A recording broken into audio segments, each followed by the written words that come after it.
hemos invitado a una congresista y abogada, Patricia Juárez, a la que saludamos y agradecemos por su presencia acá, y a la que queremos pedir una reacción sobre las escenas que ha visto usted en la televisión. Sí, bueno, yo he tomado conocimiento porque no solamente estaba el congresista Martínez, sino también la congresista Diana González y la congresista Agüero. Ellos fueron advertidos por la policía que habían manifestantes en la zona afuera del lugar donde ellos estaban, y primero salió la congresista Diana González y ella fue agredida.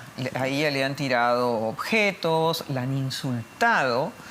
Y ella es una joven congresista que hace un trabajo muy valioso al frente de la Comisión de Descentralización.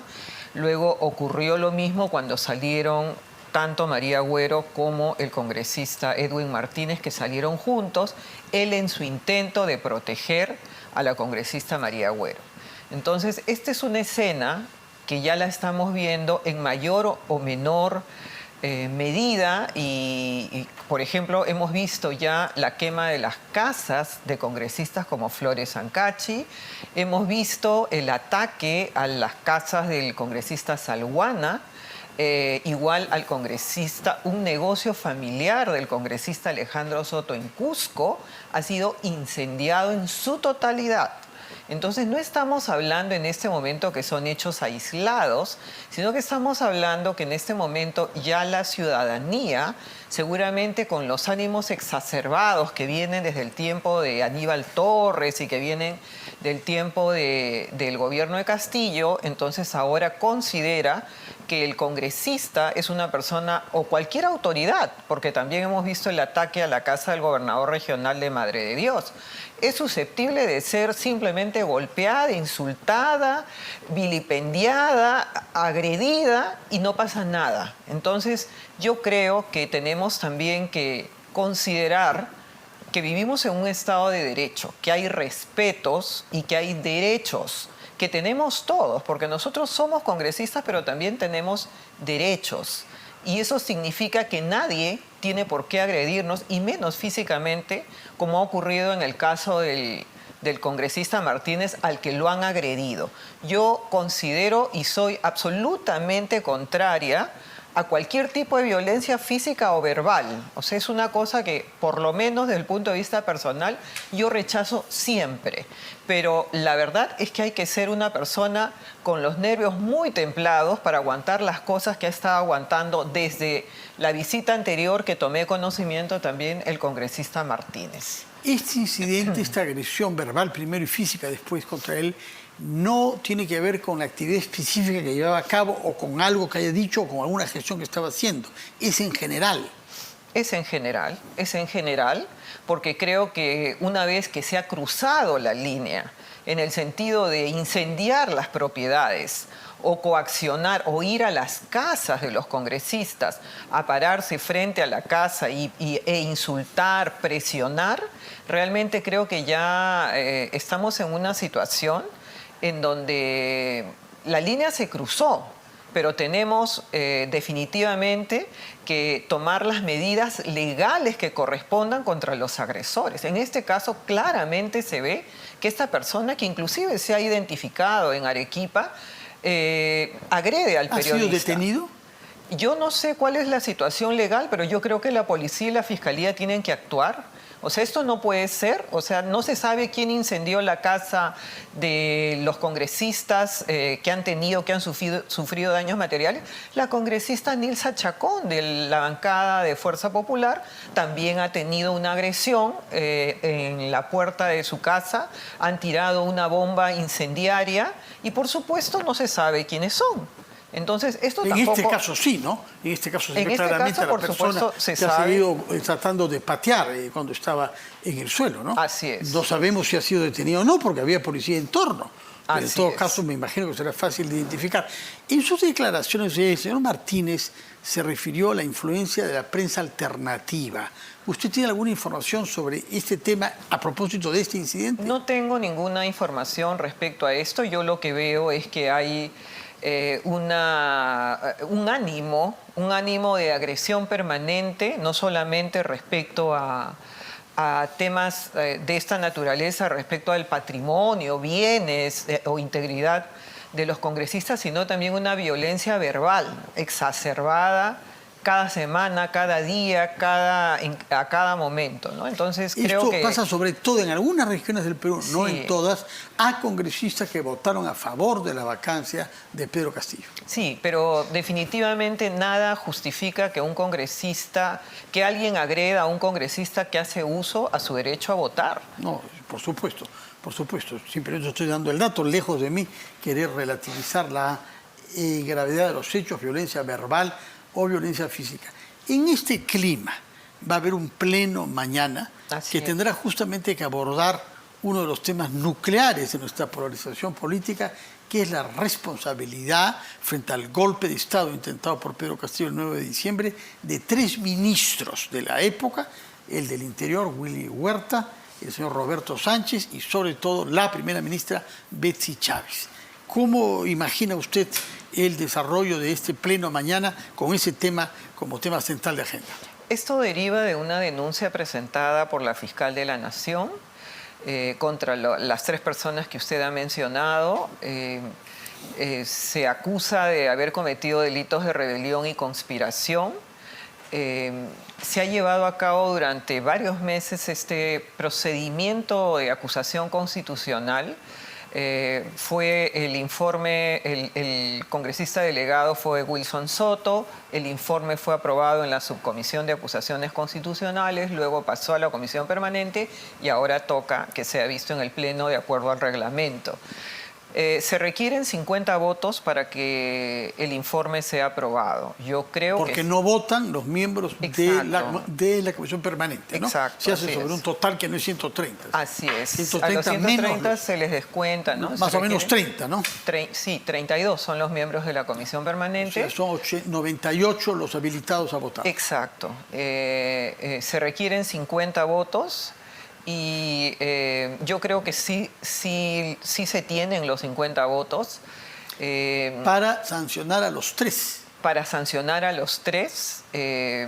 Entiendo yo que podría ser que se pida que la votación se dé de manera independiente. Cada uno de acuerdo a su responsabilidad. Exacto, me imagino que será así, porque los 3 no han actuado como un triángulo, ¿no? Exacto, considerando que las responsabilidades son de carácter individual. Entonces, yo espero que en el caso de los 3, nosotros en Fuerza Popular hemos votado en las 2 instancias anteriores que le he mencionado. Subcomisión y Comisión Permanente. Sí, hemos votado a favor del informe final del congresista Wilson Soto. Para tratar igual a los 3. Exacto, y en el caso de los 3 hemos votado de la misma forma porque hasta este momento no se ha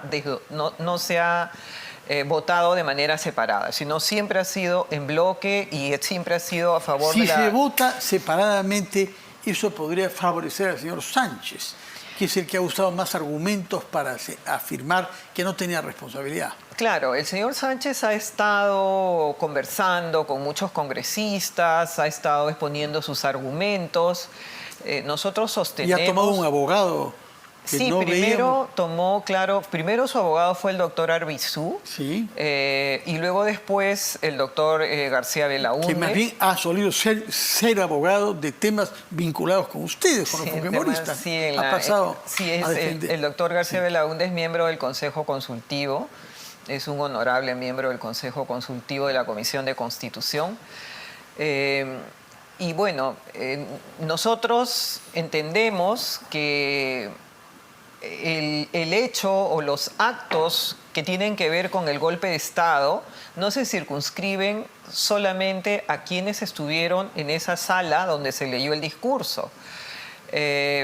Pareciera que quienes en este momento han declarado, que es la señora Betsy Chávez y el señor Aníbal Torres y las personas que han actuado como testigos, pretenden señalar que solamente los que estuvieron ahí y algunos de ellos, porque inclusive ninguno reconoce. Lo hizo todo Pedro Castillo. Todo lo hizo Pedro redactó Castillo. El discurso, mostró erudición jurídica, 10 páginas, todo lo hizo solo. Así es, sí.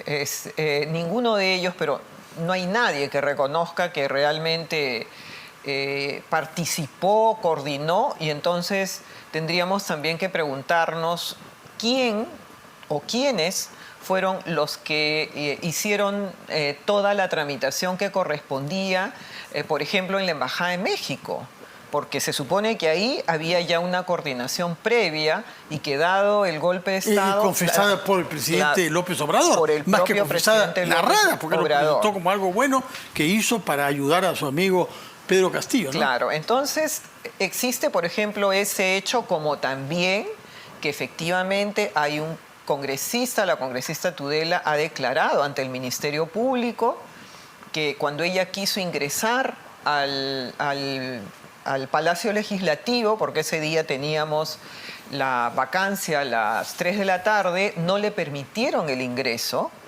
señalando que ya no iba a entrar ningún congresista. Entonces quiere decir que ese golpe de Estado... ¿Quién no le permitió? ¿Un agente policial? Sí, la persona que estaba encargada del área de seguridad tuvieron que llamar a la seguridad de Palacio Legislativo y ahí le permitieron recién ingresar. Pero, es decir, habían agentes en el terreno abajo junto a las rejas que estaban filtrando. Rejas. Exacto. ¿Y se ha identificado quién es la persona que se comportó con ese talante tan democrático? Yo creo que precisamente el paso que se está dando ahora de levantar el antejuicio es para que el Ministerio Público, en uso de las facultades que tiene a efectos de investigar al detalle y a cabalidad realmente los hechos, pueda llegar a la verdad y pueda llegarse a determinar quiénes participaron realmente, quiénes estuvieron no solamente presentes ahí, sino quienes coordinaron, por ejemplo, esta participación. A algunos la orden y la, por supuesto... Pero eso lo habrán podido investigar ustedes Nosotros mismos, lo ¿no? hemos hecho, sí, y sí hay serios y además grandes contradicciones. Hay algunas cosas que realmente no se entienden. O sea, claro, salió luego ese video en donde Castillo dice no dejen entrar por ahora, ¿no? Porque tampoco dice de manera definitiva al ministro, Salas. Sí. Al ministro Salas. Pero, por ejemplo, en algún momento cuando yo... Quien es cierto que renunció a los minutos. Claro, renunció a los minutos. O sea, creo que fue el primero en tomar distancia de todo esto, ¿no? Claro, pero también hay algunas versiones contradictorias dentro de este procedimiento que se ha llevado, como por ejemplo la persona que fue el camarógrafo en ese momento al que yo le pregunté de manera directa si tenía imágenes previas, posteriores a la toma del golpe, y me dijo que no existía nada. Y sin embargo... Aparecieron. Unas semanas después. Entonces hay hechos que hay que investigar. ¿Han podido establecer quién redactó el discurso que leyó Castillo, que aparentemente fue hallado en una computadora incautada en la PCM? Se le preguntó... al señor Aníbal Torres, por ejemplo, ¿no? La señora Betsy Chávez, ella dice que no sabe nada, que ella solamente fungió de organizadora del evento, ¿no? Que se iba sin saber qué iba a pasar. Y ella obviamente es la portavoz del gobierno, era la portavoz del gobierno, era la persona que tenía la más alta responsabilidad después del presidente. Y parece que le dijo a la periodista de Canal 7 que tenía que redactar un decreto supremo, ¿no? Bueno, entonces... a efectos de ejecutar ya los actos que se habían anunciado en ese momento. Pero bueno, le pregunté yo en su momento a Aníbal Torres si él había visto en algún momento de los más de 17 meses de mandato del presidente escribir en algún momento algún mensaje, alguna nota, algún artículo. Y él dice que sí, que lo ha visto varias veces al presidente sentado redactando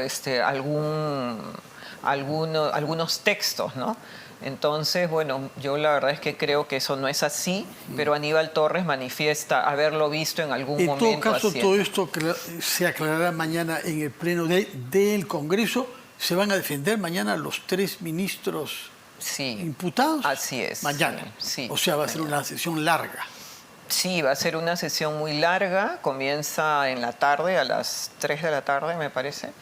y 4 me parece. Comienza a las 4 y sí pueden ir los abogados. Por ejemplo, en la comisión permanente no fue Betsy Chávez, fue su abogado. Sí estuvo el señor Sánchez, sí estuvo el señor Willy Huerta, que también, por ejemplo, su defensa es: yo no sabía nada, yo llegué, tomé conocimiento en ese momento, yo estaba muy nervioso, estaba muy asustado. En un momento dijo que el señor Sánchez se acercó luego de la lectura, se acercó a saludar al presidente y le dijo por el país, y luego después de ahí pidió disculpas y dijo que se equivocó en varios nombres. La verdad es que hay bastantes hechos que merecen la pena. Mañana veremos entonces a los actores y a sus abogados. Mañana van a tener que, además de estos conflictos, hay un conflicto interno ahora en el partido Fuerza Popular por el rol jugado por un congresista de su bancada, el señor Cordero Yontay. Hay un comunicado de Fuerza Popular, esta vez ya no es la bancada, sino es el partido, ¿no? Que comunica que ante la denuncia interpuesta por la afiliada Marta Moyano contra el afiliado Luis Gustavo Cordero Yontay por la presunta comisión de faltas graves y muy graves en agravio del partido, la Secretaría Nacional de Ética y Disciplina ha dispuesto la apertura del proceso disciplinario. En tal sentido, se han iniciado las acciones correspondientes en el marco de los procedimientos y competencias estatutarias, garantizando la eficiencia y la celeridad del proceso. ¿Quién es el responsable de esta Secretaría Nacional de Ética y Disciplina? Nosotros tenemos en el partido 2 instancias. Hay una primera instancia que la integran 3 secretarías de miembros del Comité Ejecutivo. Y luego la segunda instancia la tiene el secretario general del partido, Luis Galarreta. Entonces,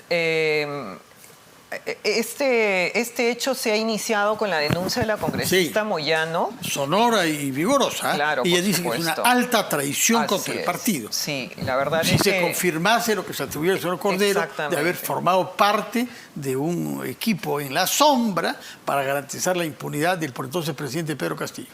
Así es, porque de confirmarse, por supuesto, estaríamos comprobando que lo que se quería era llegar por lo menos al corazón, a los interiores de Fuerza Popular para tener información de qué cosas, digamos, nosotros conversamos que no son tampoco secretas, sino nosotros tenemos reuniones de bancadas que son públicas, como todo grupo político, y que inclusive las hacemos hasta por Zoom en algunos de los casos cuando los congresistas están fuera. Entonces, no tenemos absolutamente ningún secreto de Estado. Nosotros nos reunimos, votamos y realizamos vida y actividad partidaria, pero sí vemos de que ha habido esa intención, por lo menos acercándose, utilizando tratando de llegar a uno de los congresistas, como es el congresista Cordero, que tiene que responder, porque obviamente... ¿Usted ha tenido trato con él? En realidad muy poco, porque el congresista Cordero tuvo una licencia desde el momento en el que surgieron estos hechos que tenían que ver con un tema de violencia familiar y que fue denunciado. Entonces, a partir de ese momento, él dejó de participar en las reuniones de bancada y también dejó de participar, e inclusive su votación no era, en muchos de los casos, igual a la votación de Fuerza Popular, que normalmente, luego del debate, la votación, nosotros mantenemos una unidad en la votación. Los abogados dicen que siempre votó a favor de la vacancia de Pedro Castillo, siempre estuvo alineado con las posturas de Fuerza Popular. ¿Tiene dudas? ¿Usted tiene dudas? Sí, habría que ver las votaciones, pero no asistía a las reuniones de bancada porque... En realidad, él, como estaba de licencia, entonces era como se que, abstenía, bueno, claro. Se abstenía. El tiempo corre y yo quería preguntarle sobre un tema político de fondo que tiene que ver con el calendario electoral. Usted es una abogada que ha desplegado conocimiento jurídico en otras oportunidades y se han multiplicado las voces que se oponen y que usan argumentos constitucionales y legales para el adelanto de elecciones, a pesar de que ya se hizo una vez con el acuerdo unánime el año 2000, ¿no es cierto?, bajo el impulso de Alberto Fujimori, nada menos. ¿Cuál es su opinión sobre ese hecho? ¿Conviene o no ir a elecciones anticipadas? Nosotros nos hemos sostenido siempre en Fuerza Popular respecto a que tenemos que responder y escuchar realmente el clamor ciudadano. Y realmente hemos tenido momentos muy duros, hemos tenido momentos de mucho reclamo ciudadano y de mucho, también de mucha queja contra el Congreso que seguimos manteniendo. O sea, no es que esto haya acabado. No. Por eso es que en este último dictamen que fue presentado por la Comisión de Constitución con el congresista Guerra García, nosotros votamos a favor de que las elecciones, hablo de la última votación de hace muy poco, que las elecciones sean en diciembre la primera vuelta y en abril la segunda vuelta. Creo que fuimos uno de los pocos grupos y algunos grupos como los de Juntos por el Perú, la congresista Luque, Susel Paredes y algún grupo de ahí, que votamos a favor, pero todo el resto votaba en contra. Entonces, desde el punto de vista constitucional, por supuesto, si hay consenso y si hay acuerdo, sí se puede hacer, porque ya existe un antecedente de que se pudo lograr cuando hubo consenso entre los ciudadanos. Yo entiendo también mucho la voz, no solamente de congresistas de otras bancadas, sino también de algunos compañeros nuestros de la bancada de Fuerza Popular que se han mostrado también abiertamente en desacuerdo. Y ellos lo que señalan es que estaríamos cediendo... Sí, a un chantaje de la calle. Exacto, en fin. Esto ¿no? comenzó con Renovación Popular, pero ha ido extendiéndose. Yo veo que su compañera Lady Camones, que ha trabajado tan cerca de usted en otras oportunidades, ahora ya toma posición contra las elecciones, pese a que César Acuña y APP estaba a favor, ¿no? Sí. En realidad yo creo que el problema no ha pasado. Yo creo que tener una lectura de que ya se calmó la situación y que ahora estamos en otro problema, que son los problemas derivados del ciclón y que estamos en esto y que debemos abocarnos a esta tarea. Yo creo que el tema político subsiste. Bueno, el problema y el clamor ciudadano subsiste. ¿Cuándo se verá la próxima vez para eventualmente fijar una fecha diferente que aquella que ya fue rechazada, que sería quizás abril del próximo año? Tiene que presentarse un nuevo proyecto de ley porque ¿Están preparándolo? En este caso ya este proyecto se acabó. Murió para este año, pero ¿están preparándolo ustedes? Nosotros como Fuerza Popular no hemos tomado aún el acuerdo porque esto se acaba de rechazar en la sesión anterior, ¿no? Sí. Anterior a la semana de representación. Muchas gracias por su presencia, por sus explicaciones. Permítanos, para separarnos, terminar por donde comenzamos, con el tema de la agresión en Arequipa. Hay un tuit de hace unos minutos, firmado por el presidente del Congreso, José William Zapata. Rechazo el ataque producido contra los congresistas Edwin Martínez, Diana González y María Agüero, mientras se encontraban cumpliendo sus funciones en el marco de la emergencia nacional. Invoco a la ciudadanía a mantener la calma. José William Zapata, me imagino que adherirá usted 100%. Absolutamente de acuerdo. Muchas gracias, señora Patricia Juárez, por su presencia acá.